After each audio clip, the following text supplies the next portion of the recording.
Hi, everyone. These words for affirmation cards are so fun, and I love changing them.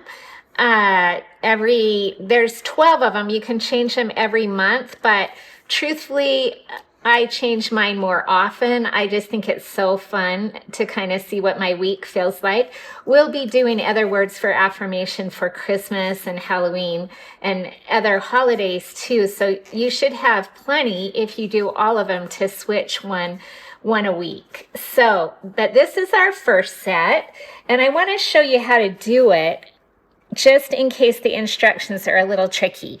So when you open your box, you're going to see the printed cards, and they're on cards or on watercolor paper, and they don't have any of the dots on them. The reason for that is maybe you don't want to stitch one of them, and that's okay too.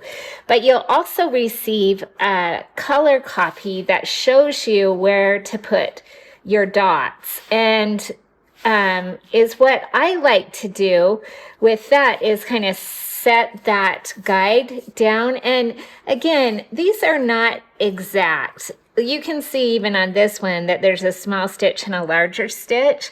They're meant to be fun. Your dots on your guide will be exact, but if you accidentally poke one a little closer or make a stitch a little bit bigger, that's okay. They'll still turn out really cute.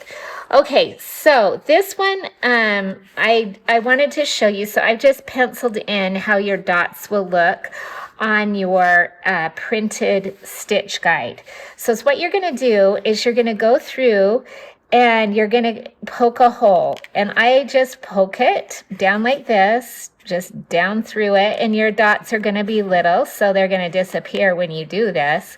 But just go around, be careful, don't poke yourself. Just go around and poke your holes.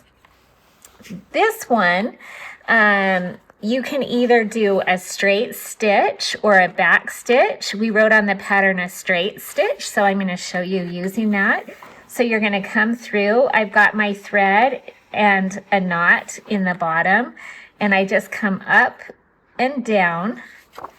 I pull it through, and then up through the next hole. And if you have to look, that's okay. I got really fast at this and didn't even have to look, but for this demonstration, I want to look. So I'm just kind of going along. I'm going to look, go up through my hole, and back down. This is a really good one for kids. I probably wouldn't have anybody, unless they're really crafty, under the age of 8 do this, but they're kind of like the old lace-up cards, and kids can really get a handle on doing it. The only problem is you do have to have a needle, and if they're younger than that, sometimes they'll poke their fingers. Okay, so on the pot, it will show a hole for the pot details. So I'm just going to punch it, and then I'm going to come up through the bottom and down through the top hole. So that kind of shows you when it says, when you see a long straight stitch, that's all there is to it. Okay, if you look, I've marked where French dots go in this flower. So I'm going to go ahead and poke my hole. And then to do the French knot, I'm just going to come up. This is one that I just set on my lap normally, or I kind of support the card on a surface. But to do that, I'm going to take my needle, and you can kind of see that I'm parallel to the thread, and I'm going to go over 1, 2, 3. Okay, can you see how my tension on that thread is kind of tight?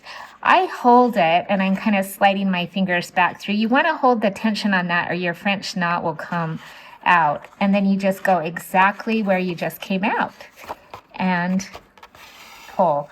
And don't pull too hard. This is watercolor paper, so it's stiff, but you don't want to pull so hard that you pull through your holes, because it will ruin your picture. So again, I'm wrapping, hold my thread tension, take the needle point, go back down through the hole. See, can you still see how I've kind of got that tension on that loop? And now I just pull through. And then the last one, I'll do one more. I'm just gonna go wrap, wrap, wrap, and then down through the hole and pull. So there's your little French knots. It's just so cute and so relaxing and fun to do. Once you get all of that done, of course, you don't want your back of your card to look like this. I used a glue stick and it worked okay. My favorite way to glue this is with a glue gun, and I just made a little line with my glue gun all the way around. And then some glue on the back, and you're going to get a plain backing piece, and I just glued it together. You can kind of see I'll use this one, pretend, and so you're just going to glue it like that. And I just pressed the edges around with my finger to give it a little bit of a nice look. So there you go, and here it is, all ready for you to be happy. I just love them. So anyway, I hope you do too. Have fun stitching and watch for some more cards in the near future.